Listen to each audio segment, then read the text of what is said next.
Arigatou gozaimasu. Muito obrigado hoje pela participação, retorno da catequese budista, né?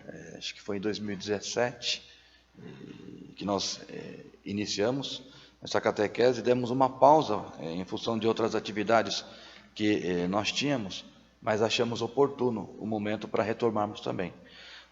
No entanto, o governo decretou essa, além de fase vermelha emergencial, então à noite, acho que a partir já de segunda-feira, né, vai ter aquele toque de recolher às 8 horas. Então, esse culto noturno de hoje, com os portões abertos, esse mês vai ser o último. Então nós vamos retomar os cultos noturnos a partir do mês de abril, tá? Cessando esse toque de recolher, a gente pode receber, atender individualmente algumas pessoas, né? Então a gente tem que seguir esses protocolos, tá? Então até o final desse mês, os cultos noturnos eles serão de portões fechados e exclusivamente online, tá? Na próxima segunda-feira, né, a gente vai ter, além das orações do dia 13, que seria amanhã, que vai para a segunda noite, depois às 8 horas também da noite de segunda-feira, as orações internacionais, junto com o Papa também, e terça e sexta, e na última sexta-feira do mês, a gente vai ter a segunda catequese. Então, peço a compreensão de todos, não perder o embalo, não perder o pique, não desaquecer nesse momento. Dá para exercitar a prática em casa e durante o dia, desejando participar, o templo está recebendo normalmente. É importante a gente passar por esse período com êxito, tendo em vista que no final do mês a gente vai ter o grande culto, né? Será um grande culto mais para online, né? Apenas pessoas que estarão atuando no altar e mais algumas poderão participar, mas a gente não vai mudar, né? O grande culto está marcado, nós vamos celebrar. Um ano atrás foi assim também, né? E nós aprendemos a proceder dessa forma, tá? Então, final do mês, nós estamos rezando para podermos realizar, ao menos, né, com participações online acima de 500 pessoas. Desde já, vamos lembrar e recomendar. Vamos dar início, então, à catequese budista. O tema, né, é recomeço. Já desde o começo do ano, e ainda vindo da matriz mundial, nós recebemos esse tema aqui, que é a catequese budista, com o tema recomeço. No budismo primordial, nós seguimos as orientações que nós recebemos da matriz mundial. E esse slogan, escrito com as letras de próprio punho do grande mestre Nichiren Daibosatsu, só de olhar assim, a gente sente uma energia, né? E com essa energia a gente precisa fazer alguma coisa, não basta sentir e não fazer nada. Então, se é recomeço, vamos recomeçar, restartar, zerar, porque não dá para seguir a vida carregando tanto peso. Esse é um dos objetivos. Tanto peso, tantos equívocos, tantos erros, amarguras, sofrimento, que a gente não sabe como deletar e não tem força para carregar. Por isso que recomeço. Começa tudo de novo, renova a alma, renova o espírito. Tudo vai suavizar, vai se esvair, a gente vai absorver. Muitas coisas não dá nem para resolver. Não tem solução na hora que nós precisamos. Então, fazer o quê? Recomeça todo santo dia. Que um dia só se torna santo dia por você poder recomeçar ele. E recomeçar ele com esse sentimento de renovação, que só é possível através da oração. Então, tem que rezar. Então, o tema é esse. E vamos nos ater aos princípios que existem desde os primórdios do budismo, né? O Buda nasceu, ele como príncipe, no reino dos Shakyas, na Índia, numa sociedade repleta de castas e divisões sociais e culturais. Vamos olhar o primeiro quadro aqui, da divisão social das castas que existiam na Índia, na época do Buda, né? São as famosas 4 castas. Primeira casta é a casta dos brahmanes, dos sacerdotes. Depois a dos kshatriyas, que são os guerreiros. A terceira casta dos comerciantes e artesãos. E a quarta casta dos escravos, né? E ainda existia uma quinta casta, que eu não me lembro qual novela que passou no passado aí, né? Eles chamavam de intocáveis, não consideravam nem humanos. Então, na época do Buda, né, existia esse sistema de castas, em que você nascia em alguma casta e dali morria nela. Você não podia mudar, né? Não podia nem casar com alguém de alguma outra e não podia mudar. Nasceu escravo, morre escravo. Nasceu comerciante, morre comerciante. E era assim, até a chegada do Buda. E em meio a tudo isso, que era um padrão social, cultural da época, e um padrão que já existia dos mais antigos em relação a hierarquias sociais. E o Buda, ele nasceu na classe dos guerreiros. O pai dele era um rei, né? Ele era príncipe de um reinado chamado Shakyas. Primeira coisa que ele fez foi renunciar à realeza. Ele deixou a sua posição de príncipe, se desfez das suas vestimentas e entrou para o caminho de Buda. Atingiu a iluminação, agora já estou resumindo, e através do Sutra Lotus, do Namumyo Renge Kyo, que foi a iluminação que ele atingiu, o que ele pregou? Iluminação para todos. Dentre vários sábios que a humanidade já teve, o Buda, ele foi o primeiro a colocar dessa forma em meio a uma sociedade do tipo da que existia na época.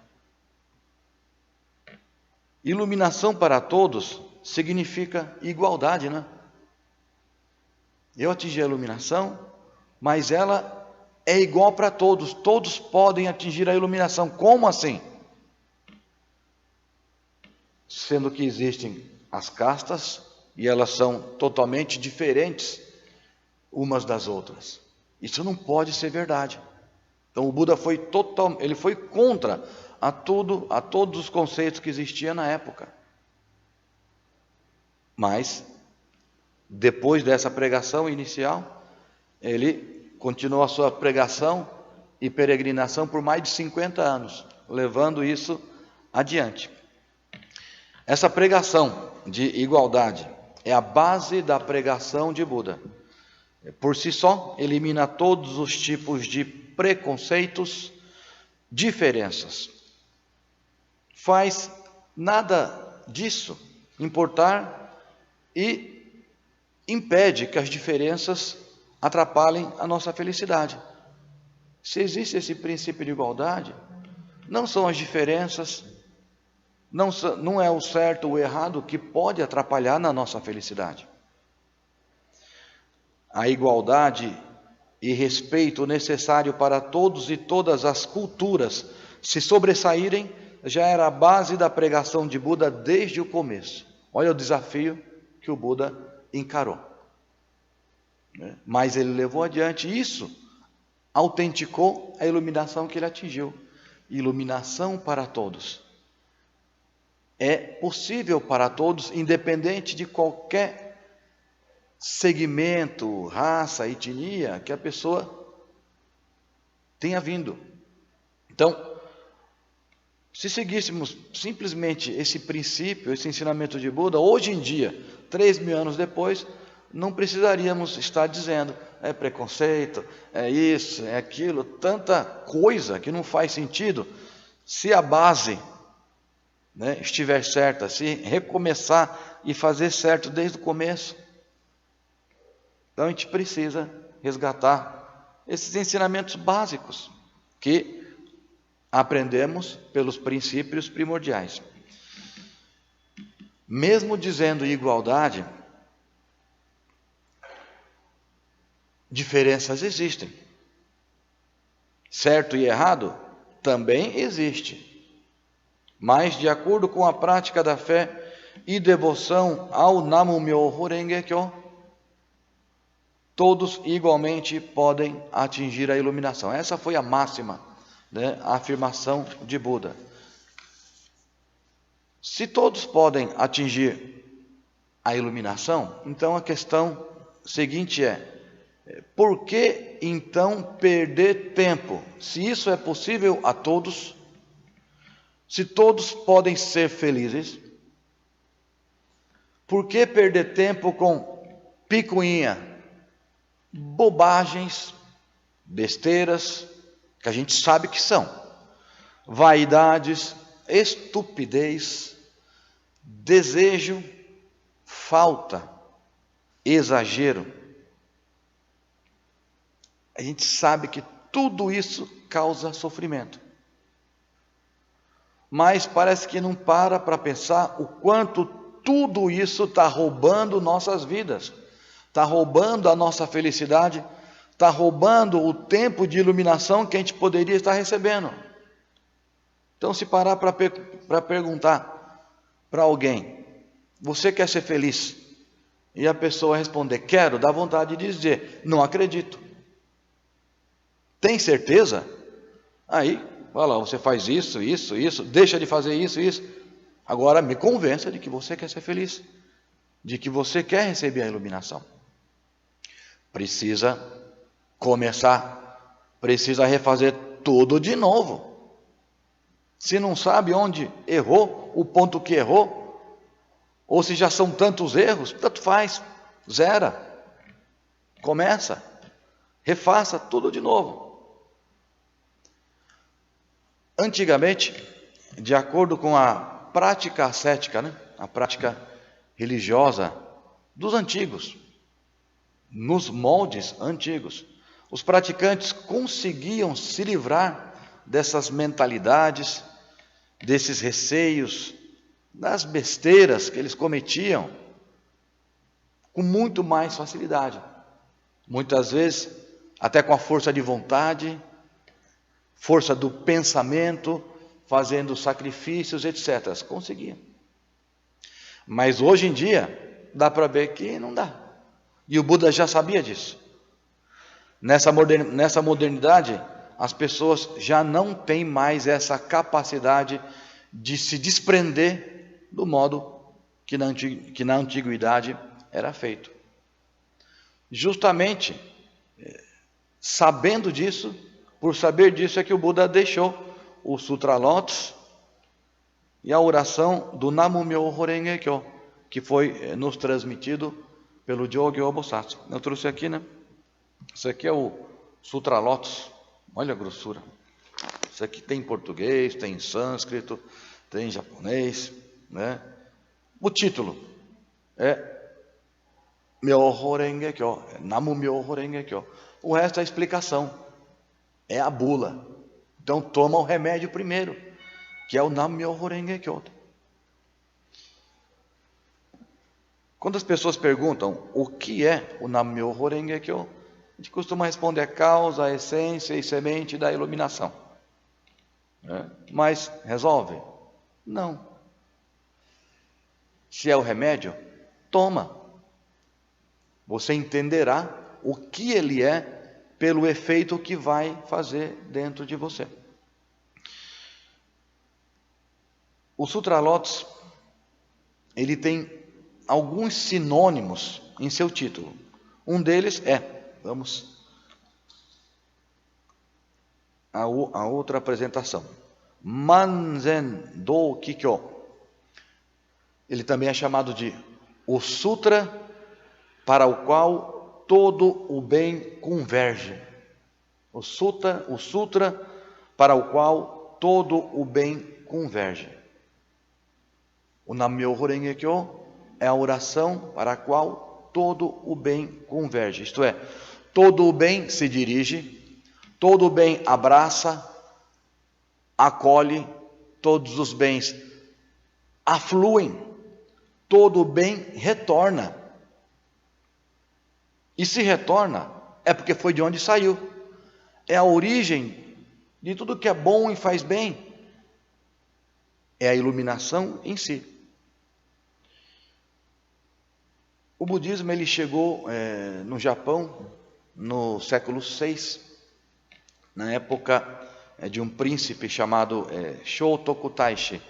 Vamos ver a fotografia, né? A ilustração. Esse é o príncipe japonês, um príncipe regente japonês chamado Shotoku Taishi, muito famoso, tanto que virou estampa da nota de 10.000 ienes, a maior nota no Japão que tem é de 10.000 ienes, né? E está lá a foto dele.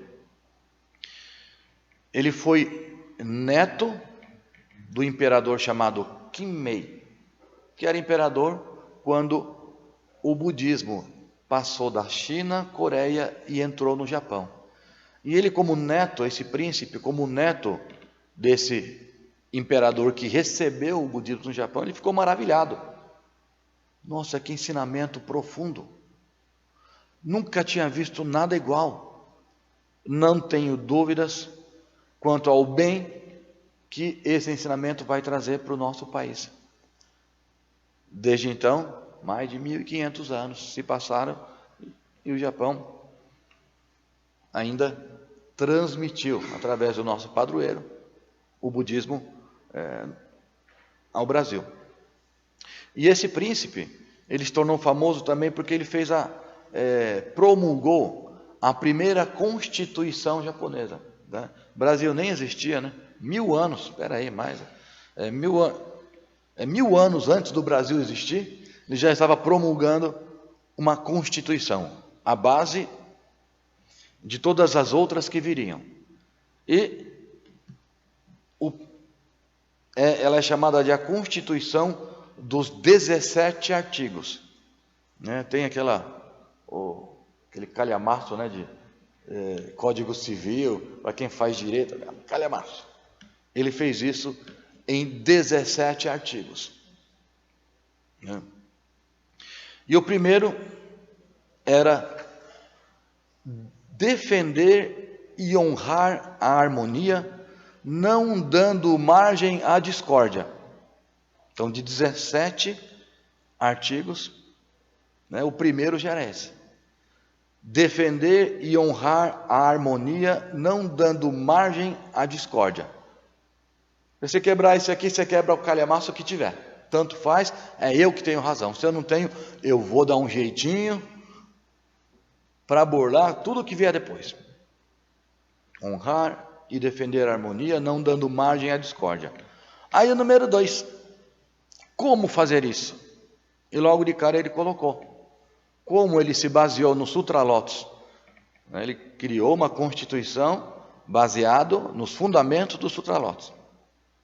O segundo item era como colocar essa harmonia em prática, não dando margem à discórdia. O segundo item era respeitar as leis do Dharma e ensinamentos de Buda. Fez parte da Constituição. E em 17 itens, ainda em mais 2 outros, tocou sobre a importância da prática da fé como base de uma sociedade próspera. E a base que ele tomou para criar essa Constituição foi o Sutra para o qual todo bem converge. De fato, Houve muita prosperidade enquanto isso foi seguido, né? Traduzindo para os dias de hoje, para nós, rezar o Nam-myoho Renge Kyo é como se nós estivéssemos seguindo toda essa constituição, todos os ensinamentos de Buda e recebendo a iluminação dele em sua totalidade, sem mesmo ter que ler tudo, entender tudo, para ver se vai gostar, para pensar depois, acho que agora eu vou fazer. Morre antes. Fica velho ou morre antes. Ou seja, não vai sair daquela patinação. Vai perder tempo e vai deixar a vida acabar se esvair. E é justamente isso que nós não podemos permitir. Por si só o tempo já é curto. Para que perder tempo de vida e iluminação se já encontramos o Dharma sagrado na Nam-myoho Renge Kyo? Não é de agora e nem de hoje que o mundo precisa mais de oração. Antigamente a educação era, antes de dormir, ajoelhar na beira da cama, fazer oração. Papai do céu, mamãe do céu. Aí quando acordar, de novo, dá uma ajoelhadinha ali, muito obrigado por mais este dia, né? Cuida de mim, né? Eu quero tirar nota boa na escola, eu prometo que você é um bom menino, cuida do meu pai, da minha mãe. Quem teve essa educação nesse período, está na hora de repassar, porque nós temos essa educação todos os dias. E é disso que nós precisamos. Esse é o remédio vital que nós precisamos. Mas como colocar em prática? A gente sabe que é importante, mas tem dificuldade de colocar em prática, né? Vamos lá, há algumas perguntas, né? 4 perguntas. Qual é o modo mais correto de se praticar as orações? Ter fé e orar é o número 1. Número 2, não ter fé e orar. Esse é o número 2. Número 3, ter fé e não orar. E número 4, não ter fé e não orar. Parece mistura de palavras, mas vou repetir. Ter fé e orar. Não ter fé e orar.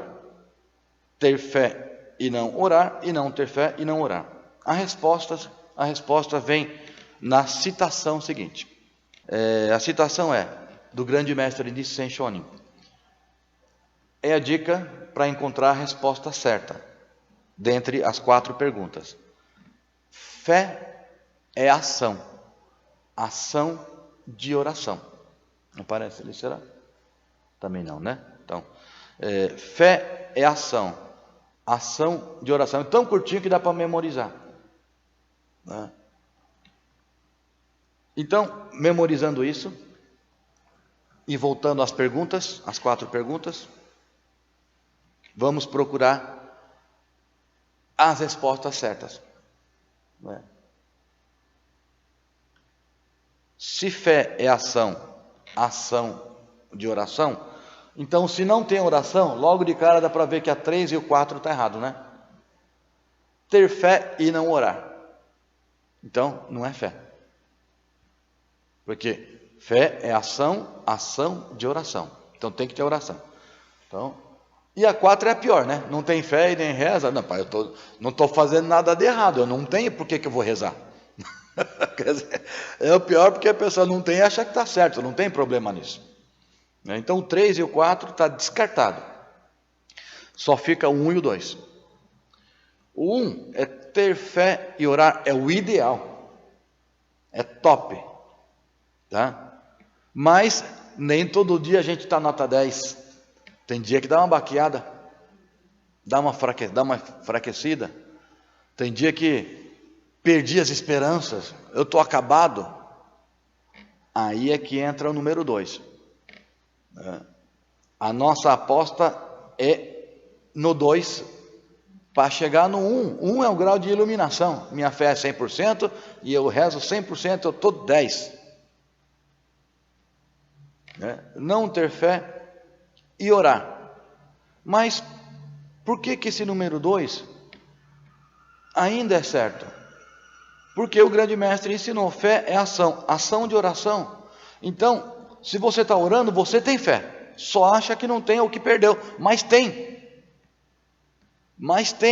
Só não percebeu. Enquanto estiver rezando, o fator predominante é a fé, não aquela imaginária ou sentimental, mas aquela que sustenta a nossa alma, e aquela que resgata a gente lá das profundezas. E eu já vi muitas pessoas rezando assim.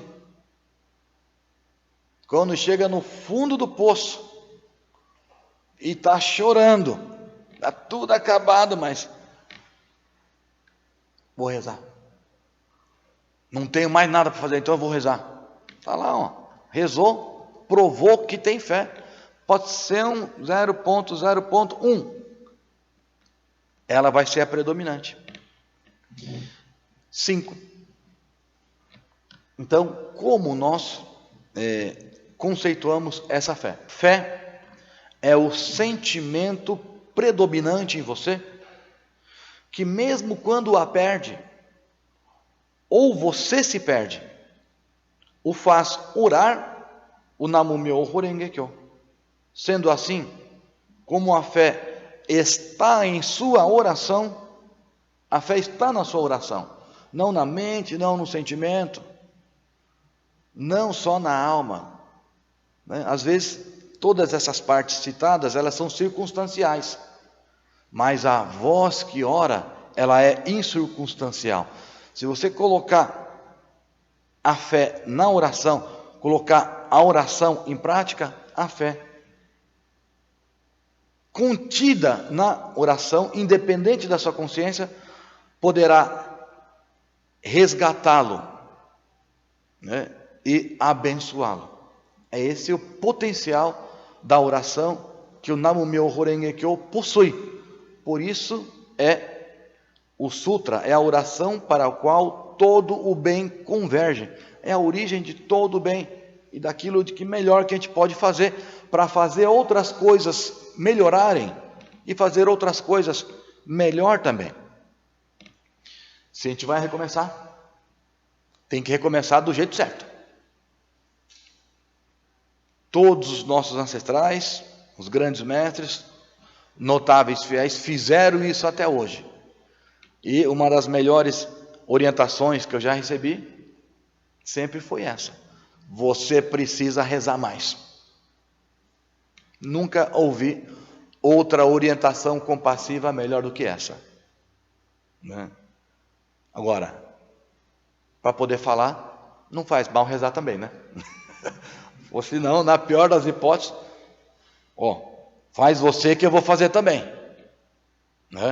Vendo você, eu senti que eu estou precisando fazer mais, rezar mais também, então vamos rezar junto.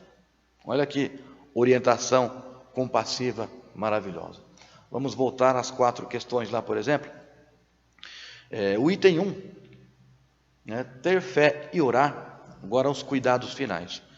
Ter fé e orar, muitas vezes o 1 vira o 3. Muitas vezes o 1 vira o 3. Eu tenho fé, mas só não estou rezando. Muitas vezes o 1 vira 3, por causa da negligência, da preguiça, vou deixar para depois e acabar não fazendo. Então, 1 e o 3 é bem amiguinho. E o 2, às vezes, vira 4. O 2 que a gente aposta bastante, está difícil, mas não interessa. Pelo menos rezar eu consigo e eu vou fazer. Mas se não cuidar, o 2 vira 4. Não tem fé, mas ora. Olha o perigo, perder a fé e já não ora. Aí vai lá para o fundo do poço. Aconteça o que acontecer, a oração estando em dia, a gente está grudado lá no número 1, que é a demonstração da existência da fé. E se a gente recomeçar, renascer, fazer isso todos os dias, de manhã e à noite, como a gente aprende desde criança, desde quando nos iniciamos na prática do budismo primordial, coloca isso na somatória, todo dia, todo santo dia, religiosamente fazendo isso, o benefício e a quantidade de virtudes que nós vamos acumular e bênçãos que nós vamos receber serão incalculáveis. Fundamentando isso, vamos pronunciar juntos o verso, né, do ensinamento de hoje. Ele consta na página 56 do livro de versos, é o verso de número 246. Yueni Gokyōka ni Ichido ni hito mina kushō suru naraba shaba wa sono mama jodo nari keri. Ichido ni hito mina kushō suru naraba shaba wa sono mama jodo nari keri.